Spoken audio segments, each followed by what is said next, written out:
Hello दोस्तों, welcome to my channel. We have now decision. तो जैसे कि P T P C C P S C सब में मेन्स का सिलेबस लगभग सेम है।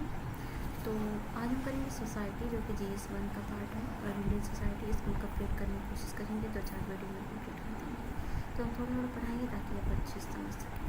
तो ये है ओनली IAS का। तो ये बुक जो है बुक है, जो कि मेंस के लिए ही बना है। इसमें स्टडी करंट दोनों है, तो इसको हम करवाएंगे। तो चलिए करते हैं। तो इसमें सिलेबस, पूरा सिलेबस सोसाइटी का कवर है। तो यहाँ पर silent feature of Indian society and diversity in India में है सब कुछ। Role of women and women's organisations, और नेक्स्ट है पॉपुलेशन एंड एसोसिएटेड इश्यूज, और पॉवर्टी एंड डेवलपमेंट इश्यूज, और है अर्बनाइजेशन प्रॉब्लम एंड रेमेडीज़, और effect of globalisation of Indian society. तो इसमें सोशल एम्पावरमेंट भी है, कम्युनलिज्म, और रीजनलिज्म, और सेकुलरिज्म, और हेल्थ सोशल पर्सपेक्टिव में है, और एजुकेशन सोशल पर्सपेक्टिव में है, और emerging technology and Indian society. Means सब कुछ कंप्लीट है। तो चलिए आज हम करते हैं salient feature of Indian society and diversity in India. तो India is the cradle of the human race. ये कौन कहा था? मार्क ट्वेन ने। तो उन्होंने क्या कहा था कि भारत मानव जाति का उद्यम स्थल है। तो इंट्रोडक्शन में हम देखेंगे यहाँ पर, जैसे कि Indian society is a grand synthesis of multi cultural and multi ethnic and multi ideological construct save by the ethos of the वसुधैव कुटुंबकम। मतलब भारत में जो बहुसांस्कृतिक, बहुनिर्जाति और बहुधार्मिक विचारों का समागम है, उसे वसुधैव कुटुंबकम के लोकाचार द्वारा आकार दिया गया है। R.A. MacIver define society as the web of social relation which is always changing, मतलब हमेशा चेंज होता रहता है। Where an individual form basic unit of it. मतलब R.M. मैकलेवर ने कहा कि समाज को सदैव परिवर्तनशील सामाजिक संबंधों के जाल के रूप में परिभाषित किया गया है, जहाँ एक व्यक्ति इसकी मूल इकाई होता है, यूनिट होता है। तो characteristic of Indian society, as you know, cultural diversity, लगभग 1600 languages and many things you know very well. और एकोमोडेटिव सोसाइटी मतलब क्या है? समावेशी समाज है, जिसमें इतिहास कई आक्रमणों का सामना किया है, और दूसरों को स्वयं में समायोजित करती है। मतलब जहाँ कुछ हमने सीखा है, बाहर वालों से कुछ सिखाया है। और पेट्रियार्की एंड जेंडर रोल से तो पता ही होगा आपको। को एग्जिस्टेंस ऑफ रिलीजन्स, जिसमें धर्मों का अस्तित्व भी है, सभी धर्म के लोग हैं। स्पिरिचुअल सोसाइटी, आध्यात्मिक समाज है। और इसमें देखिए कास्ट, को existence and individualism and collectivism, तब ये सब व्यक्तिवाद और सामूहिकता का अस्तित्व भी है। कास्ट सिस्टम भी है, जॉइंट फैमिली सिस्टम है, फैमिली वैल्यूज़ भी है, एंड टचिंग ऑफ फीट वगैरह जो भी है। एंड सोशल इंस्टीट्यूशंस, तो social institution are the structure of society which guide and save the expected behaviour of individual and help to build and sustain the society itself.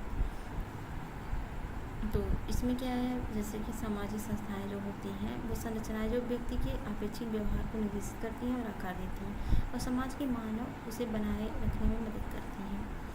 And इसमें जैसे कि इसमें social institution में क्या क्या है? Kinship है, नातेदारी, फैमिली, परिवार, और marriage, education, educational institutional, so on, ये सब चीज़ें हैं। तो फीचर ऑफ किनशिप में देखेंगे, determine rights and obligations, guideline for the social interaction, define role relationship and determine family line, and maintain the group solidarity and gives identity to individual, socialisation of individual, determine marriage ties, ये सब चीज़ें हैं। तो kinship is a social wave that define how to individual is related to other by blood, किसके द्वारा जुड़ा होता है? ब्लड के द्वारा, मैरिज द्वारा, और अडाप्टेशन के द्वारा, जैसे कुछ लोग गोद लेते हैं ना बच्चों छोटे लोग। Kinship is universal social institution that play a significant role in the socialisation of individual and maintains the group of solidarity. Very good. And marriage क्या होता है? Marriage is social institution that meet the physical, psychological, social, cultural and economic need of man and women को पूरा करता है। And it is socially approved and sanction by the custom and law. तो इस custom और law से पूरा स्वीकार किए जाते हैं। It is universal social institution in India. तो ये सब universal social institution in India में तो टाइप्स ऑफ मैरिज देखेंगे based on number of the partners involve, मतलब पार्टनर्स के नंबर के आधार पर देखेंगे।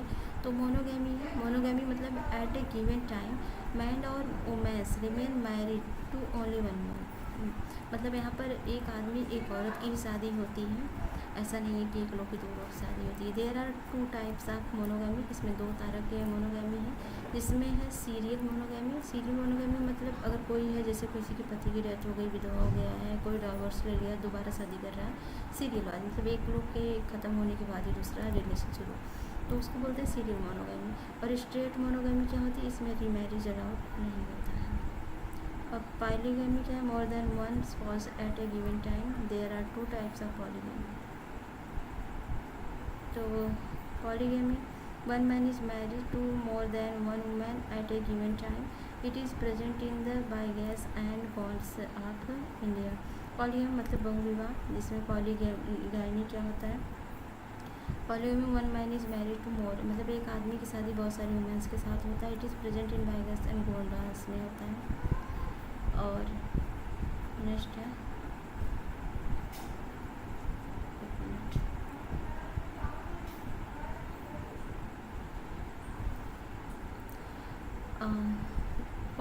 Polyandry when women marries several man, जब वुमेन्स बहुत सारे आदमी से शादी करती है तो इसको बोलते हैं। जैसे बहुत सारे ट्राइब्स में होता है, जैसे टोडा में, कोटा में, खासा में एंड लद्दाखी बोटा में होता है। बेस्ड ऑन स्पाउस का सिलेक्शन, स्पाउस के सिलेक्शन के आधार पर देखेंगे इंडोगैमी। इंडोगैमी क्या होता है, इंडोगैमी जैसे कि अंतर्जातीय भी मतलब कि क्या बोलते हैं इसको हिंदी में,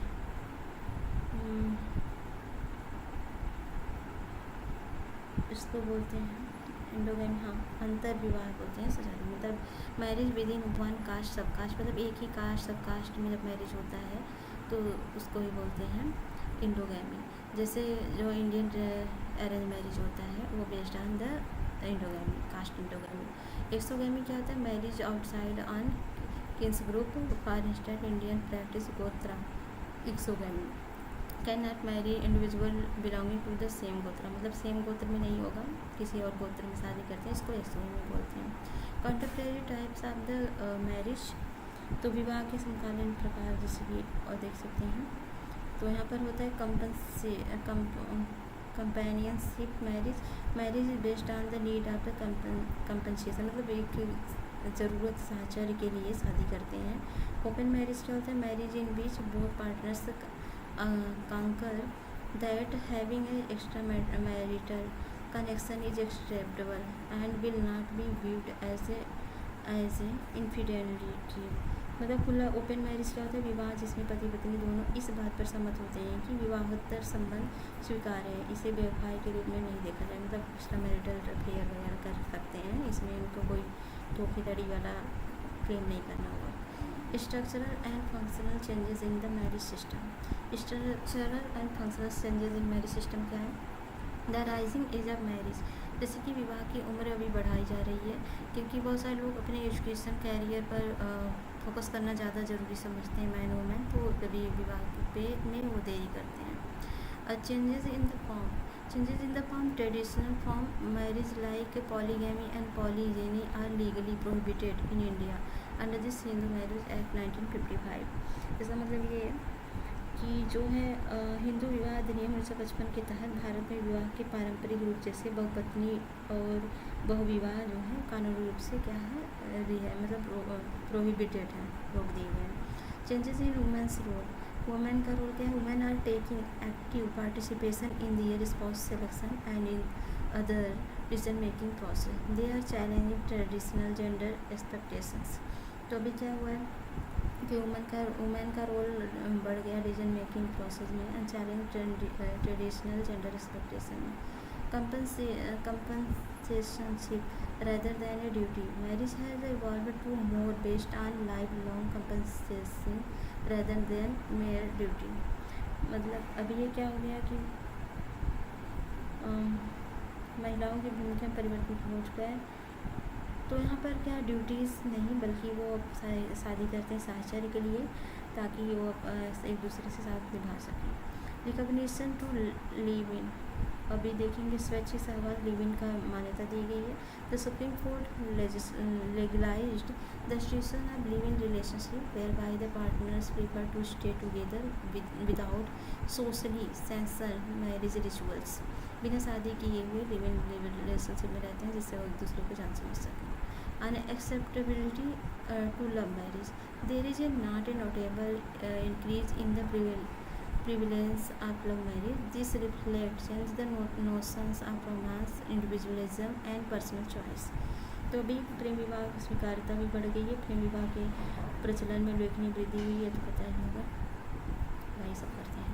फ्लूइड मैरिजेस, इसमें क्या है? फ्लूइड मैरिजेस में फ्लूइड मैरिज मतलब परिवर्तनशील विवाह। इसमें क्या होगा कि stigma and taboos around divorce have been reduced considerably with legislative, educational and technological advancement. Marriage has become more fluid. इसमें क्या हो गया कि तलाक के साथ आने वाली कलंक और वर्जनाएँ काफ़ी कम हो चुकी हैं। पहले बहुत किसी का तलाक हो जाता है, किसी की विधवा हो जाती है, तो बहुत ज़्यादा कलंक लगाए जाते थे। अब कुछ फ्लेक्सिबिलिटी आ रही है, सब चीज़ें नहीं रखती मायने।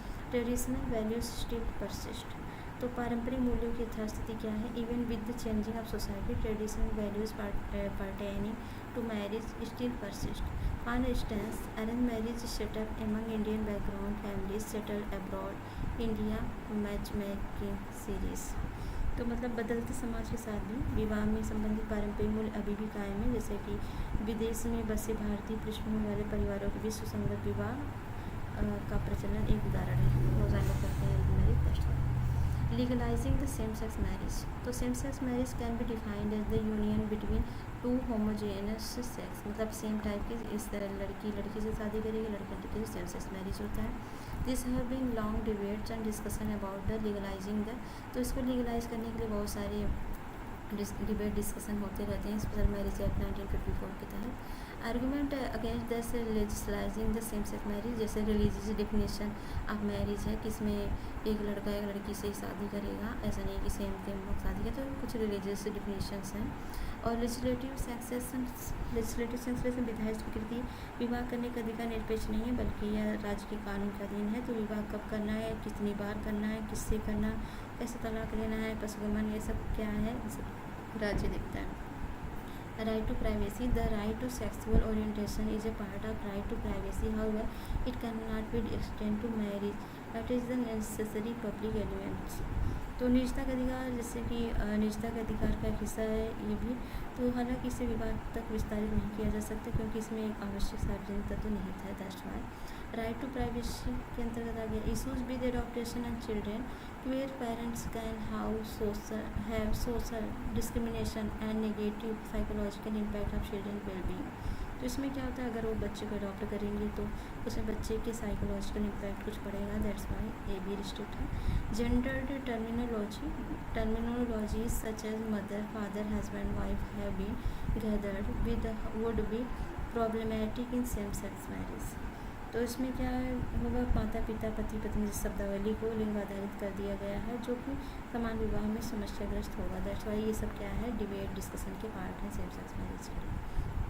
Argument in favour of same sex marriage क्या है, cohabitation as the fundamental right, क्योंकि CGI has upheld cohabitation as a fundamental right and इस government as obligation to legally recognise the same, तो उन्होंने लीगली रिकॉग्नाइज तो किया। But डिस्क्रिमिनलाइजेशन of section 377, जिसमें धारा 377 में अपराध मुक्तिकरण, भारतीय दंड संहिता की 377 को अपराध मुक्त करने के साथ उच्चतम न्यायालय ने समलैंगिक संबंधों के अस्तित्व को मान्यता तो दी है लेकिन लीगली अथराइज नहीं है। No absolute concept of gender according to the supreme Court, gender has fluid not absolute, मतलब जेंडर फ्लूइड है, फ्लेक्सिबल है, नॉट कि एब्सोल्यूट है। Rather it is more complex than and genitals. Discrimination faced, मतलब इससे क्या है, भेदभाव का सामना। इसमें समलैंगिक जोड़े विभिन्न सामाजिक भेदभाव के प्रति संवेदनशील होते हैं और समलैंगिक विवाह को वैध बनाने से उनके सुखद जीवन का मार्ग प्रशस्त होगा। और as we know these are also fundamental rights of the peoples. Way forward में क्या होगा, मास अवेयरनेस, इसमें क्या मतलब कि व्यापक जागरूकता की ज़रूरत है। जैसे कि about LGBTQ community to promote equality and acceptation of the sexuality oriented individual, gender neutral terminology।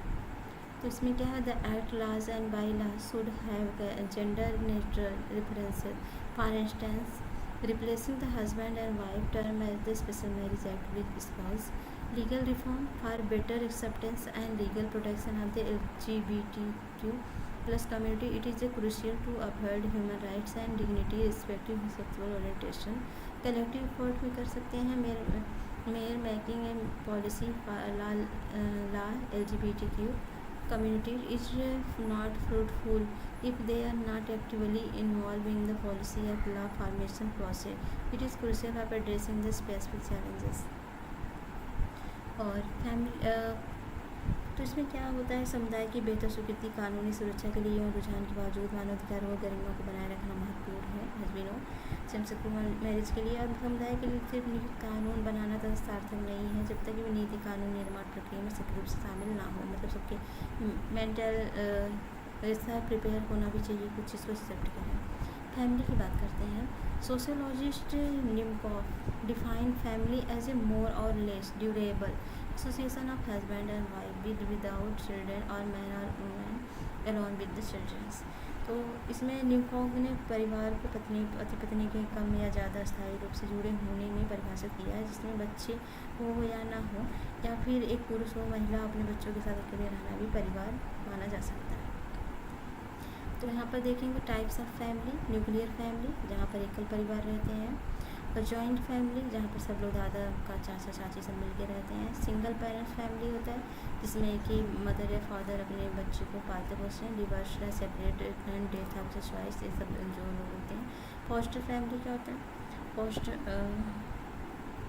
Foster family तो पालक परिवार उन बच्चों के लिए जो अस्थायी देखभाल और सहायता प्रदान करते हैं और अपने जैविक माता पिता के साथ नहीं रहते हैं, और वे तब पोषण देने वाला वातावरण प्रदान करते हैं जब बच्चे जैविक परिवार के पास वापस न आ जाए, मतलब कोई और पालन पोषण करेगा। ब्लेंडेड फैमिली क्या होती है, ब्लेंडेड फैमिली मिश्रित परिवार होता है। मिश्रित परिवार तब बनता है जब पिछले रिश्तों विवाह के बच्चों वाले दो व्यक्ति एक साथ आकर नई परिवार इकाई बनाते हैं, मतलब दो फैमिली वाले। और चूजन फैमिली क्या होती है, चूजन फैमिली चुना हुआ फैमिली होता है। चुने गए परिवार गहरे भावनात्मक संबंधों के माध्यम से बनते हैं, ये अपनेपन समर्थन और देखभाल की भावना प्रदान करते हैं। एक परिवार की विशेषताएं क्या होती है, कैरेक्टरिस्टिक ऑफ फैमिली यूनिवर्सलिटी।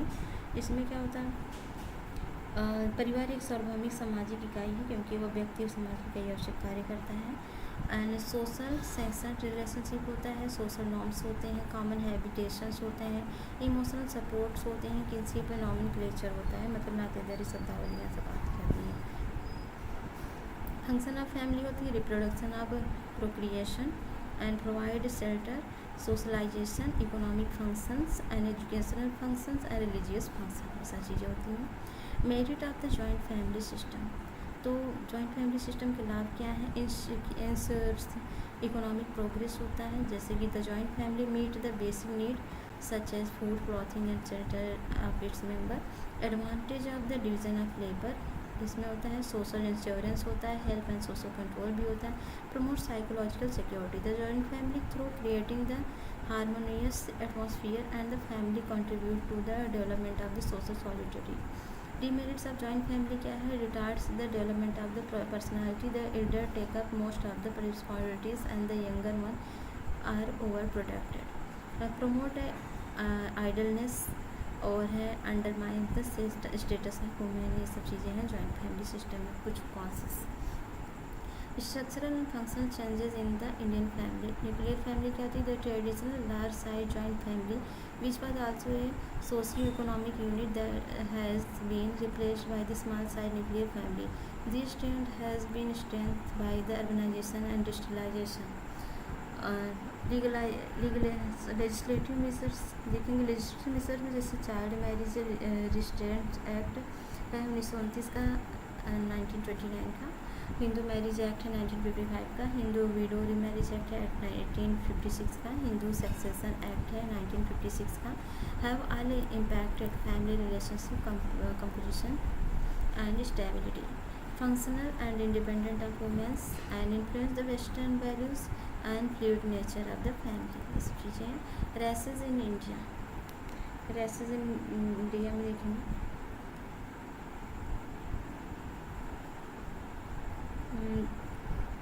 एक मिनट. ठीक है. रेसेस इन इंडिया नस्लें जो होती हैं जैसे नेग्रेटो. नेग्रेटो क्या है?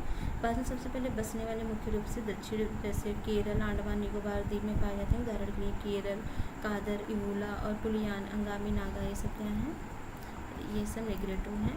अब proto Australoid bulk of the population in many isolated and semi isolated part of the central and southern India जैसे सेंट्रल ट्राइब्स भील्स हैं, मुंडास हैं, संथाल हो, etc. और मंगोलॉयड में आएंगे mainly found in northern eastern frontiers, for example Garo, Khasi, Jaintia और चकमास. और Mediterranean में आएंगे they come from the Mediterranean religion largely connected to the Dravidian languages culture. They are concentrated in South India. Nordic में आएंगे they are constituted the last wave of migration. They spoke Aryan language mainly concentrated in the northern western part. Western brachycephals. They are further subdivided into three major groups: alpinoid, andinaric, and armenoid. An example of the brachycephali in the Portuguese and Parsis. Tribes in India. In traditional civilization, a tribes is the social division made up of the families connected by social, economic, and familial ties, as well as the common culture and deities. In Indian Constitution, recognize the tribal communities as the scheduled tribes and under the Schedule 5 of the Constitution. As we know, Himalayan region tribes like Himalaya region में कौन से? गद्दी और Jaunsari, Naga. Middle India में है tribes like मुंडा, संथाल. और western में है tribes जैसे भील है, ग्राशिया है. और साउथ इंडियन रिलीजन में है टोडा, चेंचू. और है अंडमान निकोबार में जरावा और ओंगेज और सेंटिनेल्स और है सोम्पेन. तो फैक्ट वाइज अगर हम स्टडी करें तो ठीक है. अकॉर्डिंग टू द सेंसस 2011 का census, tribals makes 8.6% of Indian population. मतलब इंडिया के पॉपुलेशन का 8.6% है tribals. There are over 705 tribals groups in India, out of which around 75 of the particularly vulnerable tribal group PVTG से 75 है और 705 में से.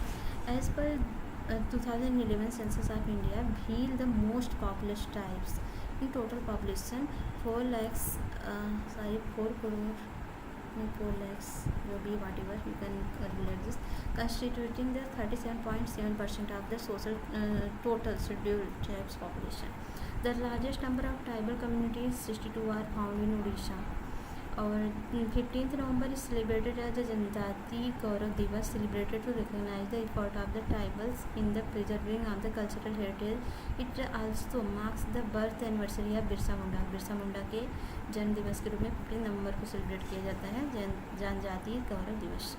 According to the socio economic and caste census 2011, about 40% of the tribal हाउस होल्ड in India are below the poverty line. कितने percent? 45% below poverty line में है.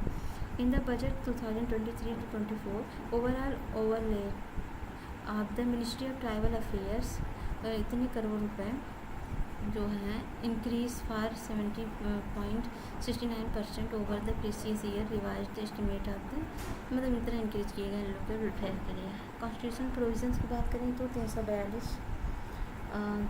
342 क्लॉज 1 मतलब प्रेसिडेंट में with respect to any state, union territory and where it is state after the constitution. मतलब क्या होता है इसमें? राष्ट्रपति किसी भी राज्य के शासित प्रदेश के संबंध में जहाँ यह राज्य है, राज्यपाल से परामर्श के बाद एक सार्वजनिक अधिसूचना द्वारा जनजातीय समूहों के भीतर भागे समूहों को उस राज्य के शासित प्रदेश के संबंध में अनुसूचित जनजाति के रूप में निर्दिष्ट कर सकते हैं. Article 15 as well know prohibition of discrimination of the ground religion, race, caste, sex, place and birth only. And 16 में equality opportunity and matter of public employment. And 46 में promotion educational and economic interest of the scheduled caste, scheduled tribe and other weaker section है. 335 में claims of the schedule caste and schedule tribes to service and post के लिए है। और 338 में national commission schedule tribes has been set up बनाया गया था। और 15 to 6th शेड्यूल में administration and control of the schedule and tribal areas है। लीगल प्रोविजन में देखें protection of civil rights act 1955 against untouchability है। और schedule caste and the schedule tribes prevention of एट्रोसाइटीज act 1989 to prevent the commission of the offence and atrocities against the member of the schedule trust and schedule tribes. Provision of the panchayati में देखेंगे act 1996 में provide an extension of the provision of part 9 for the constitution relating the panchayat the scheduled areas and scheduled tribes other traditional forest dweller recognition of forest right act 2006 है। ठीक है, ये सब चीज़ें हैं कॉन्स्टिट्यूशन।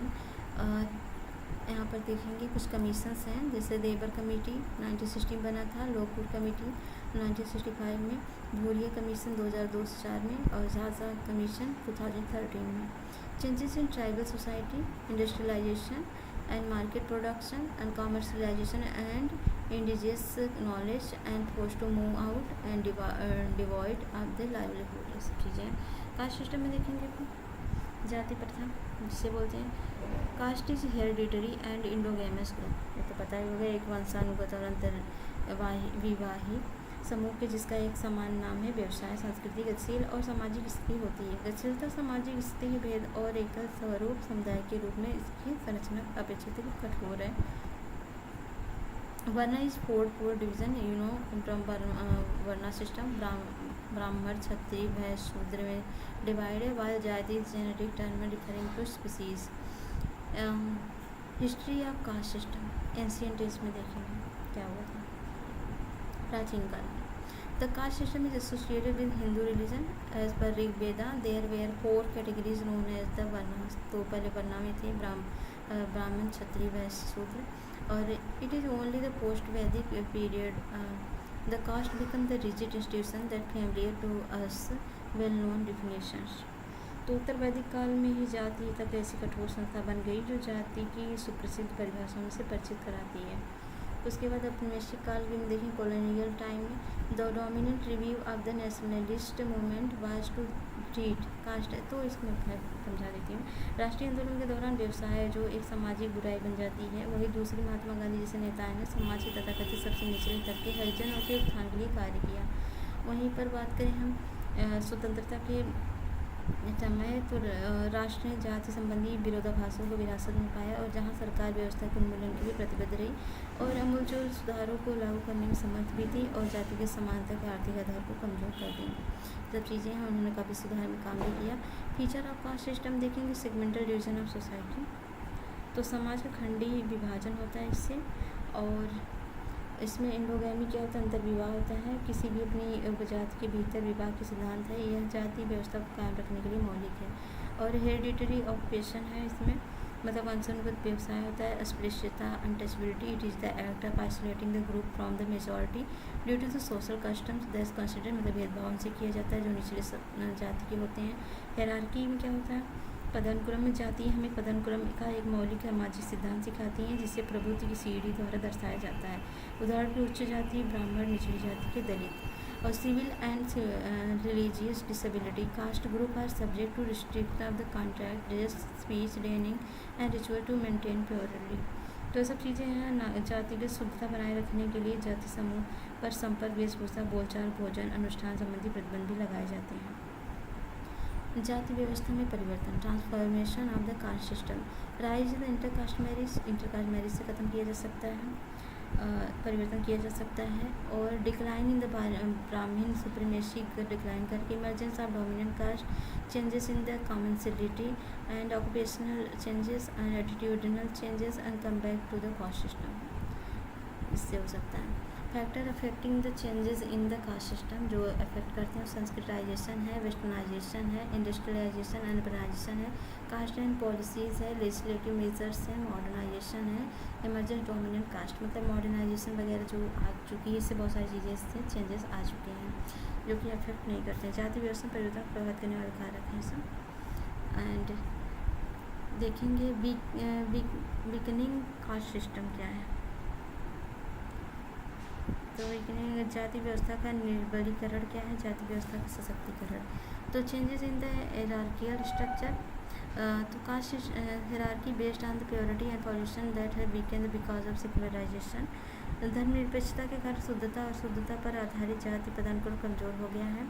तो यहाँ पर break down of the jajmani system involve the